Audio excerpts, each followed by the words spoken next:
Okay, well, here we go.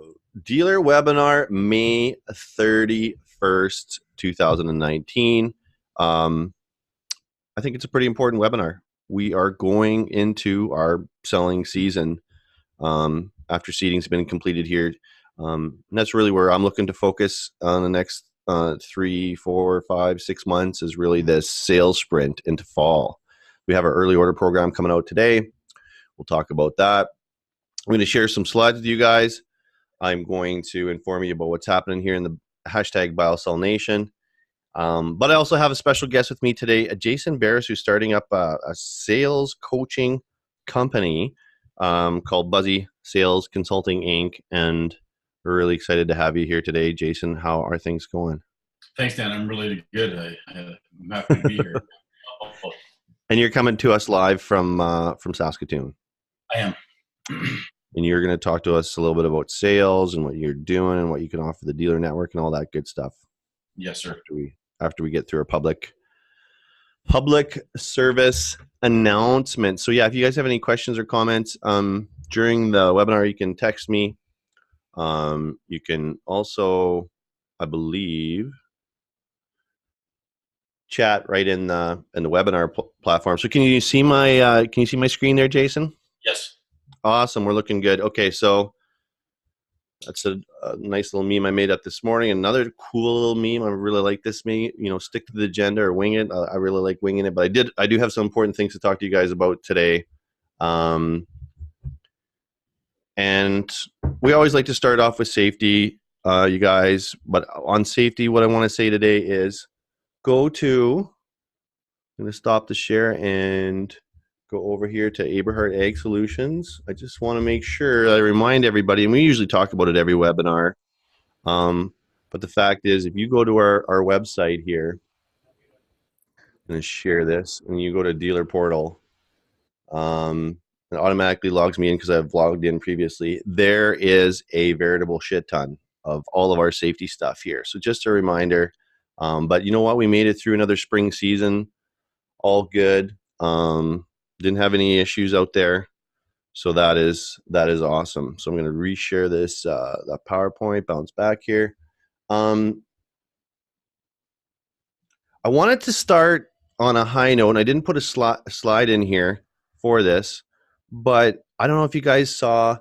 We all got to pat ourselves a little bit on the back here. I'm telling you, this article. Did you see the article, Jason?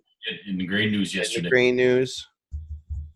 It was compost amended sulfur solution, I think it was. Attracting farmers. Man, this got out on social media. Everybody's been sharing it. I'm just going to share this and take a look at it. It is such a great article. Did you read it, Jason? I did, and we retweeted it, and we got some feedback from it as well. It's just such a great article. Marcel does such a great job of explaining the story. I managed to get a few words in there. And man, it just tells the story so well. It gives us a lot of credibility and credence. And it's just awesome. And I think we just have to stop for a minute.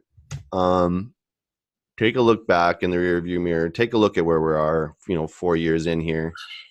And guys and gals, like, we shipped 29,000 metric tons at Eberhard Ag in last fiscal year, which was May 1st to April 30th. That's 290,000 acres of biosol. That's a 5-year product. I mean, sometimes we just have to stop and count our wins and say, you know what? We have done damn good. And, somehow this product has gone mainstream, and there's a lot of good things ahead. So I thought it was a really good article. What did you think there, Jason? I thought it was a fantastic article. Anytime you can get a positive like that out and everybody shares it and stuff, I thought it was great. I need more stuff like that. Well, and I had a producer contact me too that I've been talking to for a while, and of course, we were chatting for a while, and he's like, yeah, I'm kind of texting. He's wondering about the price per acre because, yeah, he saw the article in the Grain News. So it's definitely a really timely thing to get biosol on people's minds here right in the early order program.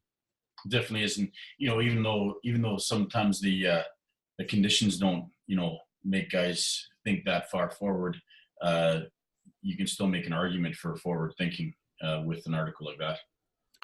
Absolutely. And I think Dax had tweeted the question. I never did see how that turned out, but I think it's actually kind of important. So I'm just going to look that up now. But Dax, in all of his brilliance, substantial brilliance, had tweeted out, when do you pick your inputs for next year? When do you make your decisions on next year? I'm just going to take a look at this. Take a look at. I know I'm bouncing around this morning, but I really liked that tweet because, and it's kind of the theme of today as well. Yeah, Dax shared that post, but he had, as a grower, when do you start looking for money saving solutions for next year's crop? Asking for a friend. That is brilliant. Mm-hmm. And so we're thinking after seeding, we'll vote here. 35% say after seeding, May, June. This is real farmers in the real world on Twitter. This is Twitter verified, folks.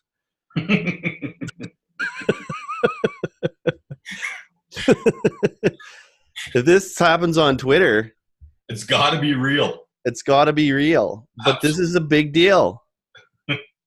So your market potential is only 17% after harvesting in the bin. So if you're thinking, if you're in the Biosol Nation, you're thinking, oh, I'm going to catch everybody after harvest. You know what? Your business just went down to 17% of what it could have been if you're catching everybody here May, June, July, August, September, and October.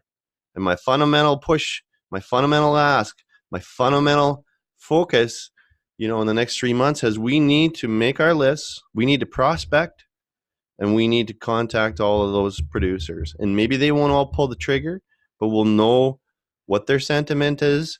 We'll find out when they're going to make their decision. I mean, you don't have to ask for the sale, but I think you have to ask, hey, as a grower, when do you start looking for money saving solutions for next year's crop? And if they say May, June, hey, perfect. Do you have enough information to make a decision? That's my favorite closing.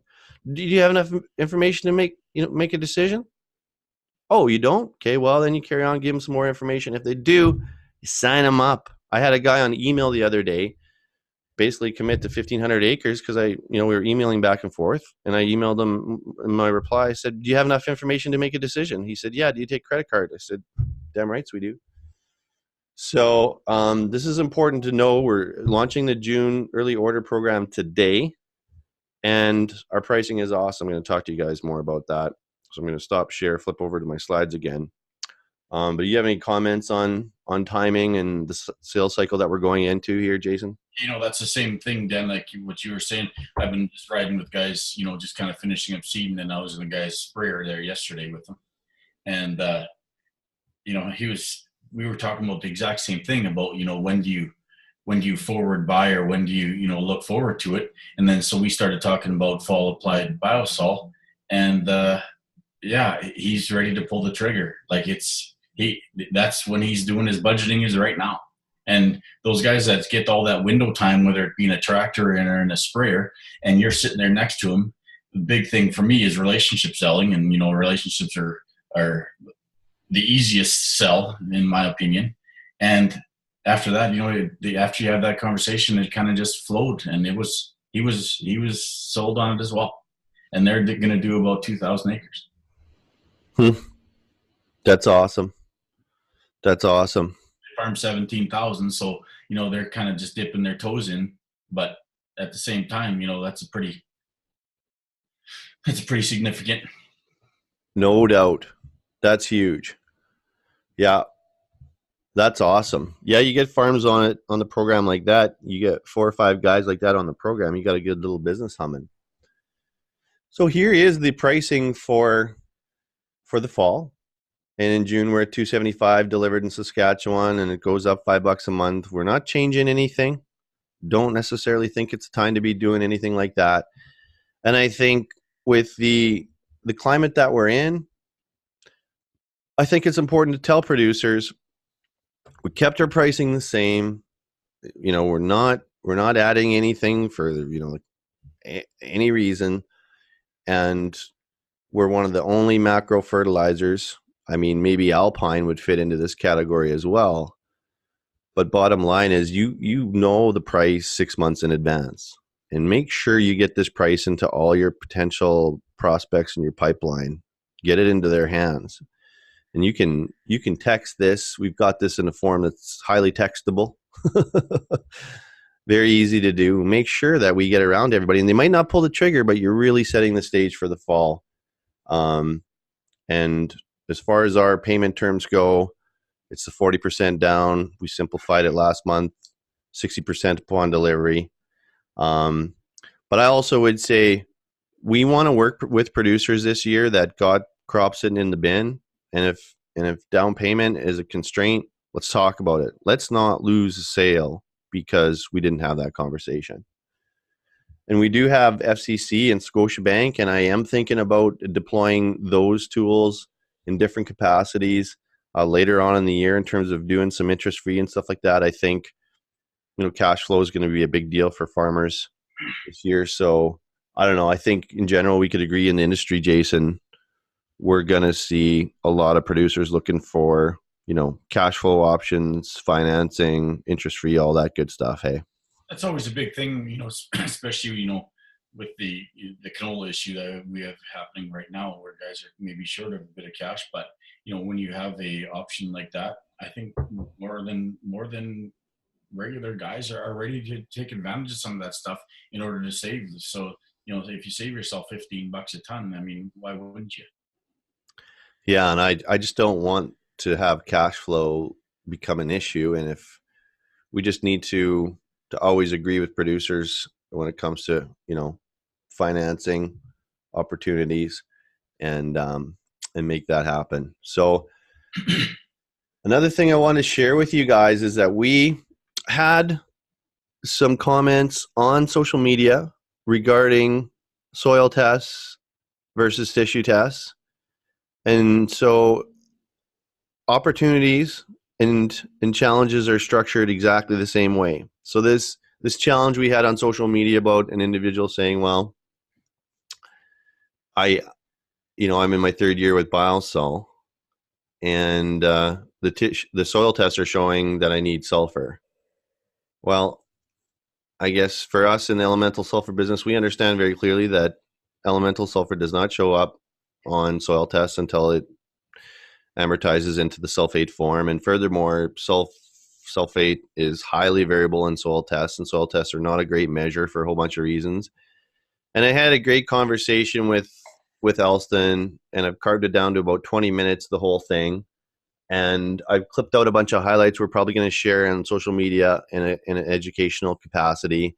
And we're going to write a blog about it and put it on our website and get it out on social media. So this challenge became an opportunity, and it highlighted where we needed to really focus on our education. And man, we got to get out there and we got to tissue test for our customers, and we got to educate them, or we're going to run into more of this, and it's going to be a problem for all of our businesses. So here's a little clip from me talking to Elston. It was a really great conversation. Elston did a hell of a job.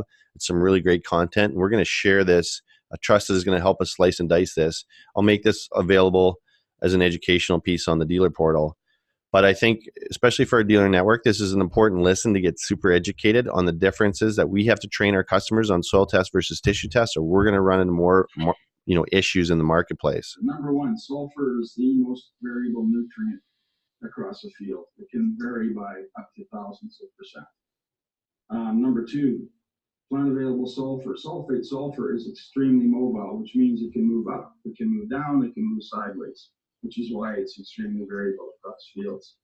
Number three, elemental sulfur, only a portion of elemental sulfur is made available in any given year. So the stuff that shows up in the soil will only be a small portion of what has been applied, small being 20 to 30% typically. And because plant available sulfur moves up and down and sideways, a 0 to 6 inch sample is not a very good indicator of the amount of sulfur that's available. So I have a whole bunch of clips of that style, and the whole conversation is about 20 minutes. So I think it's going to be a great educational piece. We'll put it into a little bit of an article, and we'll get it out there. I think it's very important for our customers to understand that. And the other thing we're going to do in the middle of June, or July, June. I think we've actually got a date. I think it might even be the 17th. I wanted to confirm with Allison, but anyways, we're going to do a webinar. Yeah, I think it's on a Monday, the 17th. We're going to do a webinar with Elston on tissue testing, just how to tissue test, the reason for tissue testing. It's a very timely conversation, and we're going to share that with the dealer network, and we might do that in the public webinar as well. Farm Progress, we're going to be in Farm Progress in June. We have some tickets, and as always, we welcome dealers to stop by, send customers our way to get educated. We'll be sharing leads that we get with you guys at the show, and come by, work the booth, say hi. Are you coming down, Jason, for Farm Progress? Yeah, I'll be there 19th, 20th, 21st. Awesome. We'll have to have a beer. We started up Google Groups. Appreciate, Matt, you were asking some questions there, and we're looking to get interaction long term. I've been talking to Elson about having him on there to be able to answer agronomic questions as well. But yeah, that's a work in progress, and hopefully we can get some more interaction, but that's just a tool that we created for you guys to use. I really appreciate everybody that replied. Go ahead, Jason, you had a comment? Where's the link for that, Dan? Like, where do we find that? I'm going to circle back with Graham because I know he had sent out I'm not sure if Graham's on the webinar this morning. Graham had sent out the link, so I will make sure that we send that link out again. I thought everybody had been invited to it, but in today's day and age of emails and stuff, man, it's something that we got, probably just like the dealer portal, we got to keep talking about. We got to keep sending that link out. Is it on the dealer portal by chance or not? I don't think it is, and that would be a really good thing to put on there. So I'm just gonna make a note of the Google Groups on. I just find it has to be easy to access, or else people don't use it. Well, and we looked at a bunch of different apps, Jason, to do this with, but at the end of the day, we just decided this just uses email. I'm on the Earth Dirt Soil chat actually, which is pretty cool, and there's a lot of chatter on there, but it's just email. It's very easy. You don't have to download any other app. You don't have to go into something separate. So hopefully that becomes a good tool over time, and the discussion heats up over time on that. So that one that you have is basically like a forum type of setup then? Absolutely. So the whole concept is you can go on there. It's a trusted applicator group. It's extremely private. It's just Eberhard Ag Solutions dealers on there. So if you want to ask the network questions about spreading calibration, buying equipment, sales challenges, agronomy, all that good stuff, anything really, regulatory stuff, we can answer your questions or find somebody who can. So hopefully we get some good interaction on that over time. I think it's a really great tool. I do think it could be a challenge to get the level of interaction that kind of makes it hum, but we'll continue to work on that. So I appreciate everybody that filled out a survey whether we should have a Trusted Applicator Summit this summer, and I've really been agonizing over that, whether it's the right thing to do. But what we've decided, and I'm actually really excited about this format, we are going to have a biosol sales focus group. I haven't come up with a super cool name for it yet, but I put in a bunch of photos here from something that we did in Calgary, probably a couple years ago, I guess. And man, it was just awesome. So this is kind of going to be the format. We're going to have it July 15th, 2019. So this is going to be the day before Ag in Motion. It's going to be in Saskatoon at the Hampton Inn at the airport. We've got a boardroom booked, so that's pretty much on the way to Ag in Motion. We also have like 10 rooms blocked off for people if they want to be a part of it, but I think it's going to be really great. And Jason, we've talked about having you being a part of that. I've got Elston booked, but really, um, it's going to be about the dealers, and I think a lot of the value in these kinds of things tend to come from just the conversation that comes amongst the dealers. So I'm really excited about that. We're going to be promoting that. There's not going to be any charge, and we just want to make the most of everybody that's coming up for the show and their mileage and their time and their money. So I think it's going to be a lot of fun. Hey, Jason? Yeah, I think that would be a great interaction where you can, if you have breakouts, like you talked about, having breakouts and stuff, and, strategizing with each, breakout group as per the different categories and stuff. I think interaction like that's fantastic. Everybody can always take away something from somebody else's experience. Yeah, I know it's going to be really good. I love those. And we just, we did a lot of ShamWow at the Trusted Applicator Summit, but I want this to be extremely focused. How do we move our businesses forward? How do we be successful in terms of sales? We're going to do some learning on agronomy. It would be great to have Elston there, but it's really about getting together and solving some of our challenges and making them into opportunities so we can, build our businesses together. So it's going to be good, man. It's going to be good. I think it's going to be a nice fit. And if it goes well, we'll build it into an annual event. And of course, here's the one and only Elston, just fooling around at that particular focus group. But we're going to be out at Ag in Motion. Just for clarification, we're not doing the huge stage thing. We're actually moving a lot of the wild kind of promotional event stuff to Farm Forum this year, where we're going to have a couple different events. We'll talk about that later. But Ag in Motion, we're going to set up a tent. We're going to have beer. We're going to have good fellowship and pretty much just hanging out and talking with customers and enjoying the weather. It's kind of our plan for Ag in Motion. You're coming to Ag in Motion too? Yes, I am. Yeah, it's going to be awesome. But we are involved. I am on the committee for the Field of Stars event. And there's just so many opportunities here to get tickets, to have, a table for your customers. There's corporate sponsorship packages, but we're going to be there. We've got a number of tables, and we're going to be having a really great group there. But I would really encourage, if you've got a good little dealership going, this is a massive opportunity. For $2,000, you can get a table of 8 and come to the event, support Stars, and be hanging out, rocking out to the Hunter Brothers with some of your key customers. It's a great opportunity for a hospitality event. So if anybody wants to get connected with those opportunities or wants to, talk about a sponsorship angle, I'm more than happy to share that with you. We talked about the early order program, and we talked about the financing and all that, and we talked about the dealer portal, and we talked about if you do need any support in our backstage, Allison Ham is doing a lot of the accounting and the admin along with Debbie Sherritt. And you can always contact us at admin@Aberhart Ag Solutions. So yeah, that's kind of my update for the BioSol Nation of what's happened and what's happening and going to happen. So lots of good things coming up. And so I'm glad to have somebody who's well-versed in the sales universe today on the webinar, because I think sometimes, I know for myself, it's easy to get really caught up in the whirlwind of business. But there really isn't a business if we aren't selling. And you, Jason, are a professional in the business of selling. What has your journey in selling been like? And how did you get to today where you wanted to be a sales coach and share that, your experience with others?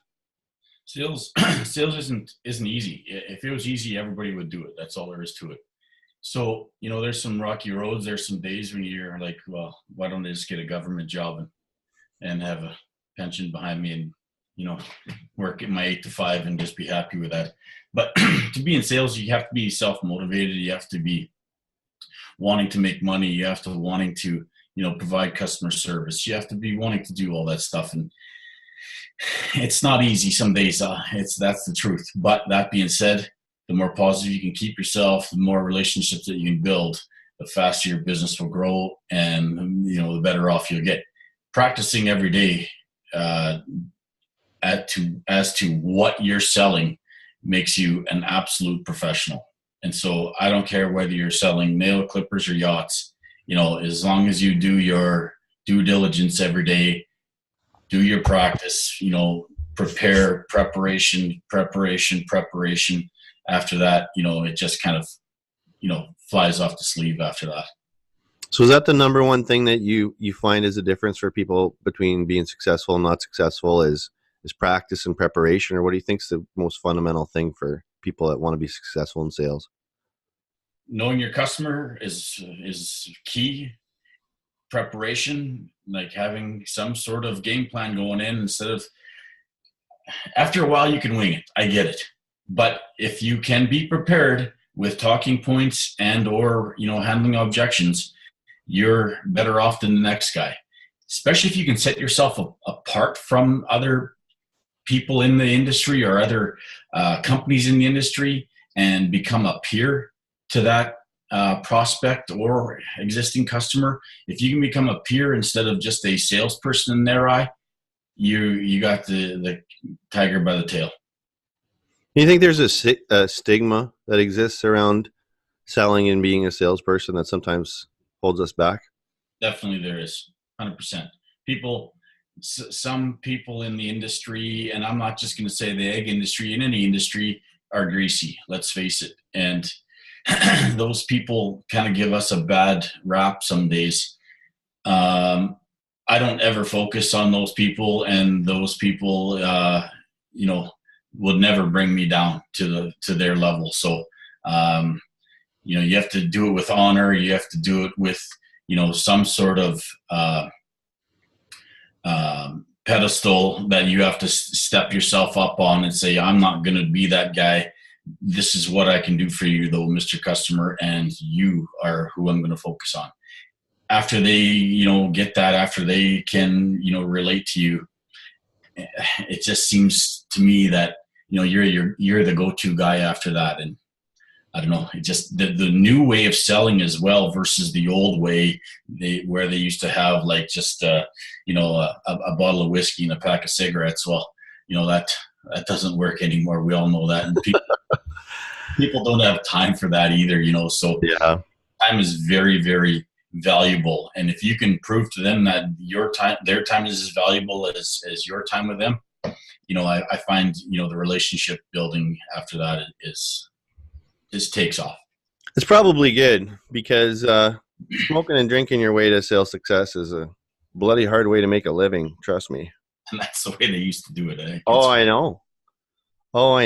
And there's still plenty of that going on too, but I find it's not that much productive happens after 10 or 11, to be honest. Zero. Pretty much all goes downhill from there. Zero. It's fun to do now and then, but yeah. But I think that's you make an interesting point, because I think everybody's time has evolved, but I think at the same time there's a lot of opportunities to use different platforms to reach people. I remember there's a time that I swore I would never do any business by texting. Well, I swore I'd never text, and then I swore I'd never do any business by texting, and then like I said the other day, I basically ended up selling a guy 1,500 metric tons over email, and that's kind of the way he wanted to do it. I wanted to follow up and call, but now we have social media, right? So whether it be Facebook or Twitter or Snapchat for that matter, social media has taken off to the point where people actually will go to use social media before picking up a phone, and it's crazy times that way. And there's some people that prefer it that way. There's some other people that don't, obviously. But the biggest thing about nowadays, when we talked about time, guys run their farm as a business now. It's a business. It's not a farm anymore. They're business people. And, as soon as the, people in sales can recognize them and deal with them as a business owner, you get further ahead. There's no doubt that the people who run a business run it to make money. And if you can prove, and this is the number that I use, and people look at me like I'm crazy, but it works, 10 times return on investment. If I can prove to you that I can make you 10 times return on investment, will you buy? And they say yes, and I do it, they buy every time. Tell me more about that.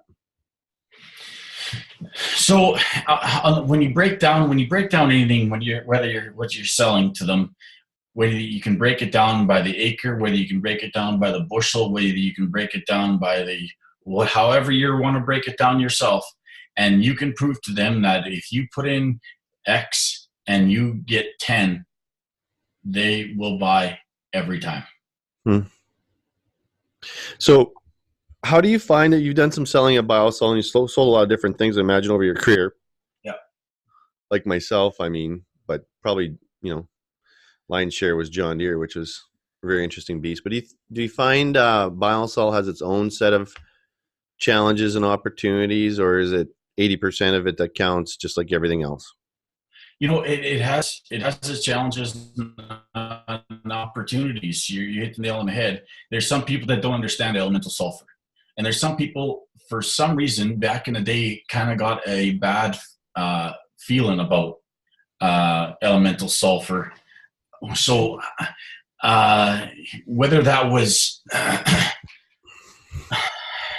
I never ever have got the end story out of it. But so once guys say, "Oh, I hate elemental sulfur," that's when you start digging a little deeper and you start asking a few questions, and then you start saying, "Well, no, that's not true, and this is why."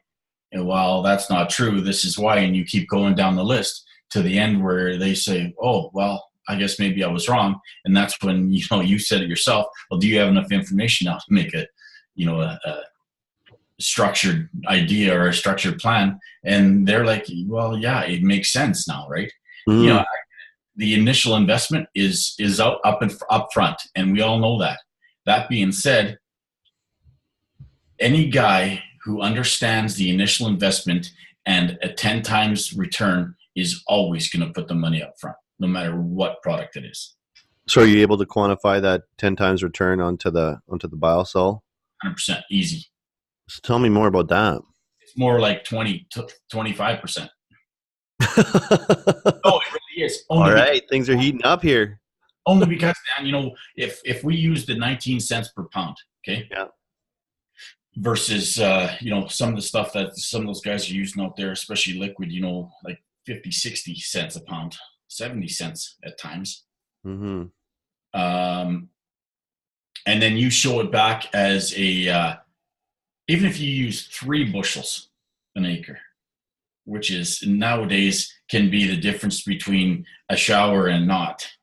If you use 3 bushels at $9, what's your return?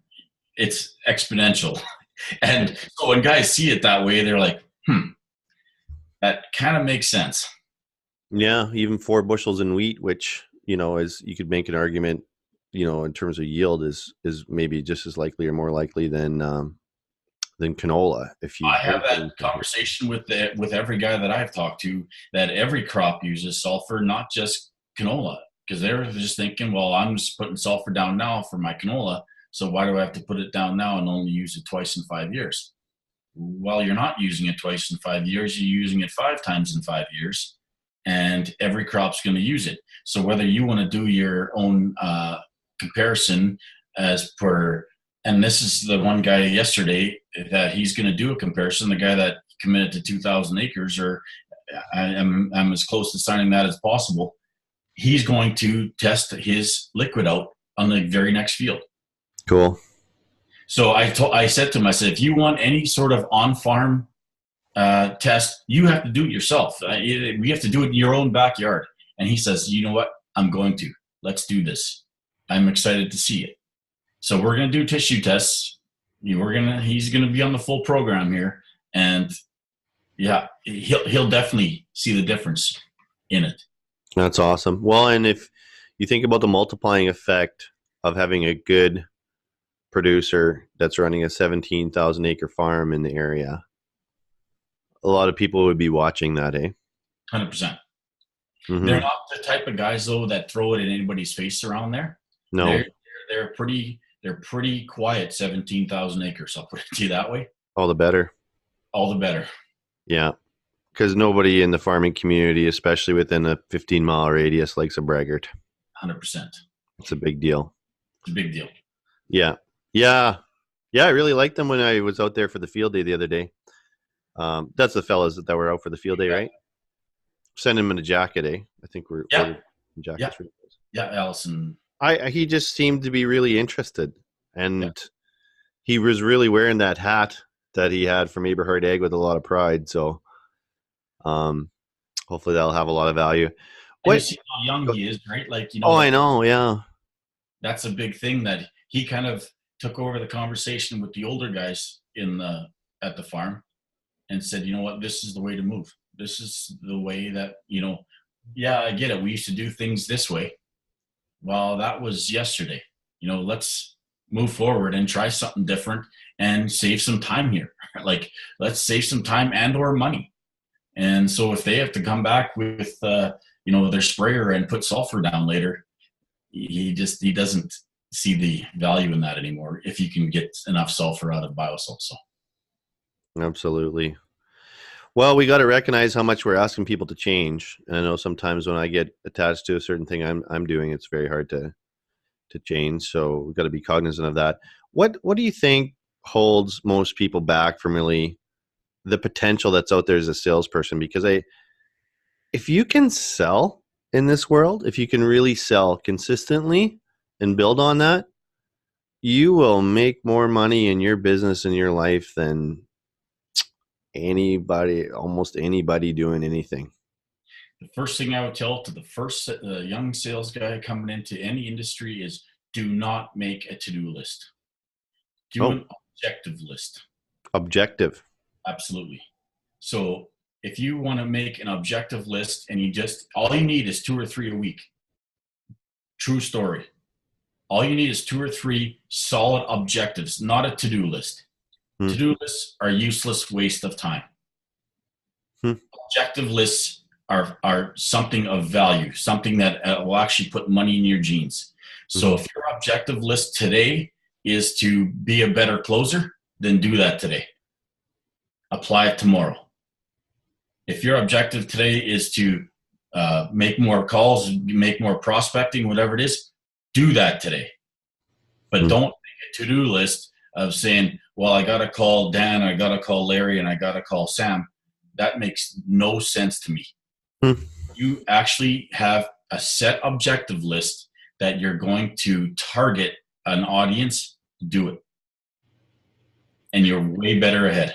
I really like that. I have both on the go, but I find my to-do list is really tough. But in my weekly planner, I have the kind of the 3 big things that will make a difference in my business this week if I do them. And that's not just in sales coaching. That's for executive coaching as well. I tell guys, they have a to-do list of, 30 things. Well, that you're never going to get through a 30 list. Let's be honest. You just wasted your time, first of all, writing 30 things down. You're not going to get if you can get, sorry about that. I thought I had this off, but I did have my ringer off just for the record, but the way this all is connected here in my ecosystem, it goes right through. Yeah, mine is too, yeah. But I'm sorry, pick up where you were talking there. So if you have 30 things on a to-do list, you're only going to get to the first 3. And then what? Well, unless you give them to 25 to other people, but we're not all in that situation. We're not. And that was the other part of it, is that if you do have a to-do list and you can, delegate that list, hey, more power to you. Most guys, myself included, who, unless I can rely on my bulldog to do something for me, which is very rarely, I'm on my own. So when I have an objective list, my objective list is, for all intents and purposes, set in stone. And I go and I rock that objective list to my greatest value until it can't give no more. And then I move on and make another objective list. Hmm. What do you think the average salesman is not doing that if they did it would make a 10x, like you talk about 10x, a 10x difference in their business and their life? Presentation. Oh, really? Preparing for presentation. Hmm. Not knowing the product. And the other thing about not knowing your product is don't just jam the product in somebody's face. You have to be able to explain the product as per what the customer or prospect is looking for. You can't just throw it in their face right away. So you're working with people in a coaching capacity. What are all the different areas that you're helping people expand their thinking and execute on? A is preparation. Mm-hmm. B is relationship building. C is actually asking targeted questions. And the more you can relate to a prospect and or customer, existing customer, the more you relate to those people, the better off they see you as a peer or as somebody that they can go to and trust. And that's a big, big deal in the egg industry, I find, for sure. And how are you working with clients and people that want to really make more revenue? So I've come up with a clinic, if you want to call it that, a coaching clinic. And anybody who's been to a little league ball game or whatever, you see coaching done all the time, and you kind of have to have your white gloves on some days, and you have to do it slowly. But I've come up with a clinic that I can offer to guys who want to expand their business on a minimal investment. They see the return, and I've got a client here in Saskatoon that we just re-upped, and he's seen it. When I told him that I can make him 10 times, he was very skeptical of it, and he said to me already that after 1 month, I did it a month ago, after 1 month that they're 20 times. He goes, whether it was timing or whether it was you, let's do it again.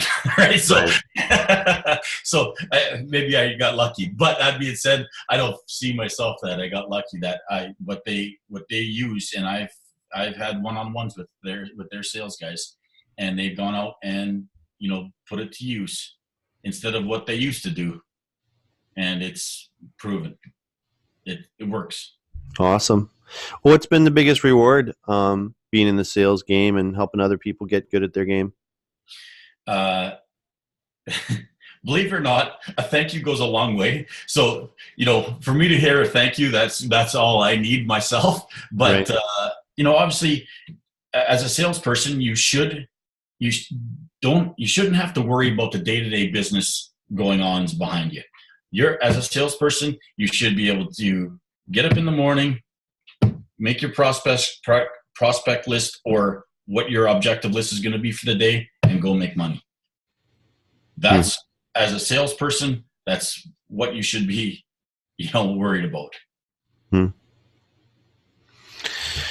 I love the concept of coaching. I'm a huge investor in coaching. I think anybody who wants to perform at a certain level needs a coach virtually in every area of your life, period. You can do it yourself. I think doing it yourself after you've had a coach for a while is much better. I'd liken it to going to the gym. Dan, it's funny that you would say it like that, because just yesterday, a friend of mine phoned me and he says, "Oh, my daughter, she's a terrible pitcher and I don't know what to do with her, like in baseball." Mm-hmm. And I said to him, I said, "You know what she needs? A new father." And he says to me, "What do you mean?" I says, "You're the worst influence on her. If that's the attitude that you're portraying to her right now, guess what? She's not going to get any better." Right. I said, she needs a coach. She needs somebody to coach her. I said, take the dad out of the coach. And now what? And he says, "Yeah, you know what? I get it. That totally makes sense." So after that, I think he's going to hire a personal coach that if he wants to take her to the next level, which she wants to do, she needs a coach. It's huge.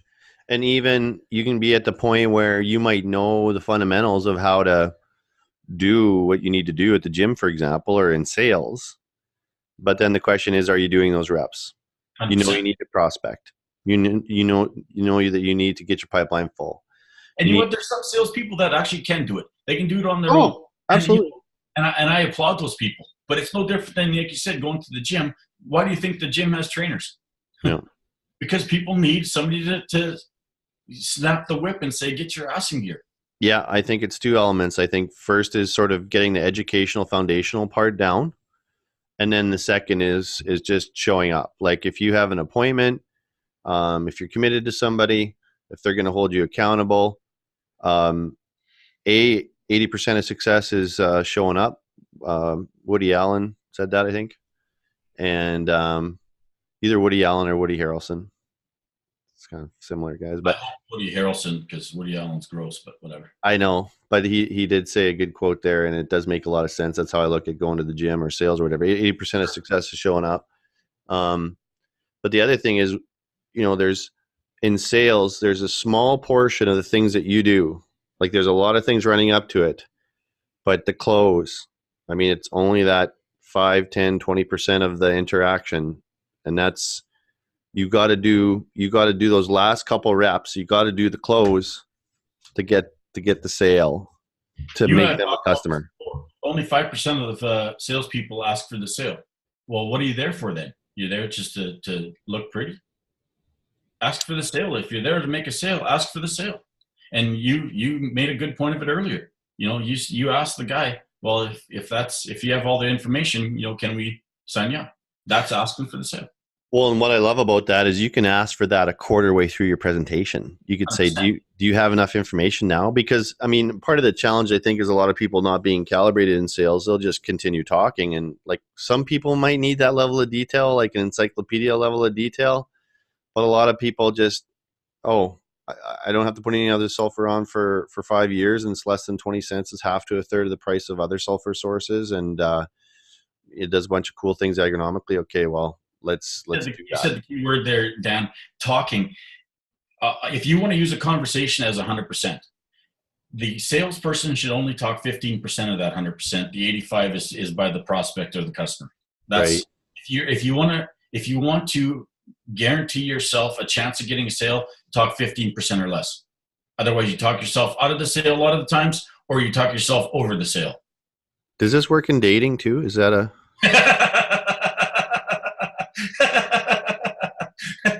Yeah, it probably would actually. Let's shut up. I'm not a dating coach, so I can't. You're not a help dating coach. Oh, I'm darn. So I need a dating coach. But- Yeah, I mean, we could go on for a long time, but I usually get coached by my marketing company, not to have the webinar go beyond 45 minutes an hour. So we're kind of encroaching on that. That's why I have podcasts that go like 2.5 hours. We could talk forever, couldn't we? Of course we could. I mean, We often talk for 2 hours at a time. I have notes upon notes that fill books about what I've done right and what I've done wrong. And Right. I should write a Bible, because that's literally how thick it can be. Well, it's the best read book in the world, so that'd be a good place to start. Bingo. If you want to write anything, write something. I think there's the Bible, and then there's Andrew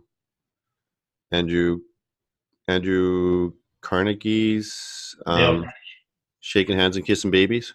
Yeah, Dale Carnegie's. Yeah. Dale Carnegie's Making Friends, and what's that book called? I took that course too. I've got it here. Yeah, it's the next highest read book next to the Bible. Yep. From the 50s. But no, I appreciate you coming on. I appreciate the opportunity to work with you. We want to promote you and your services to the dealer network, and we'd love to see some people invest in themselves. The results, I believe, there's so much opportunity out there. And, I think the challenge is going to be keeping our chin up, keeping a positive perspective, keep doing the activities that are going to make the difference in your business. Getting through all the objections this year about, the conditions and the situation everyone's in. if we didn't all believe this wasn't a great option for producers to enhance their business, we wouldn't be doing it.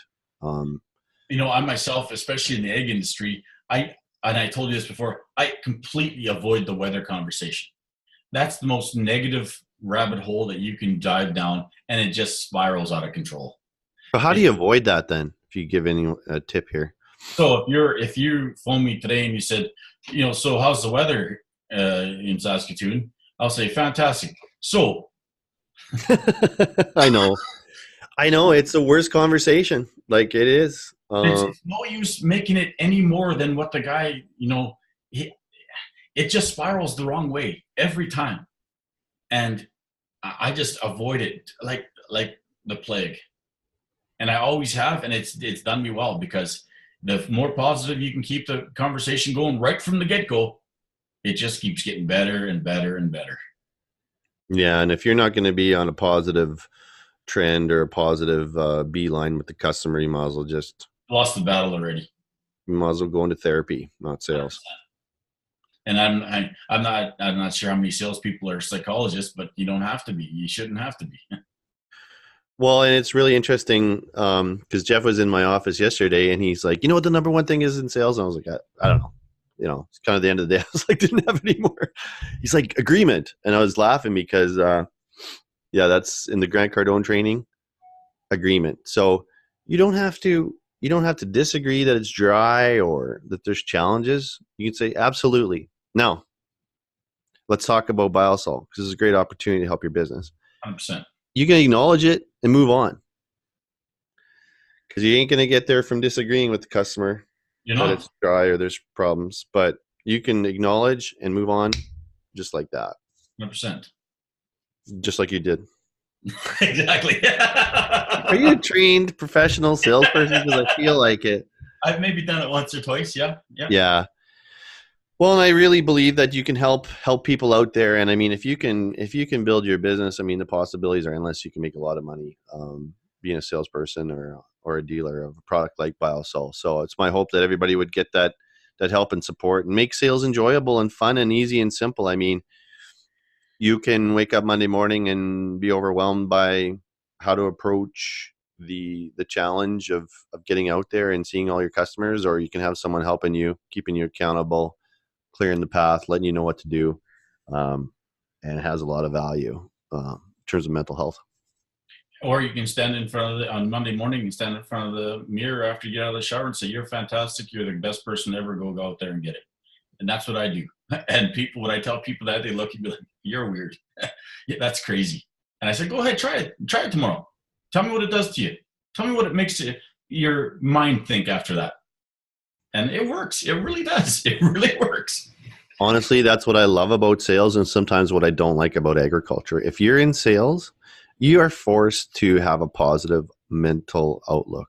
You really are. You're never gonna get your daily bread, my friend, going out there and commiserating and being a negative nanny or whatever. I mean, you gotta be extremely positive. And unfortunately, in agriculture, farmers have all this latitude to complain and be negative and stuff, but we can't accept that. You can't accept that. I mean, or get into those conversations that just take away from your value proposition. You'll never win.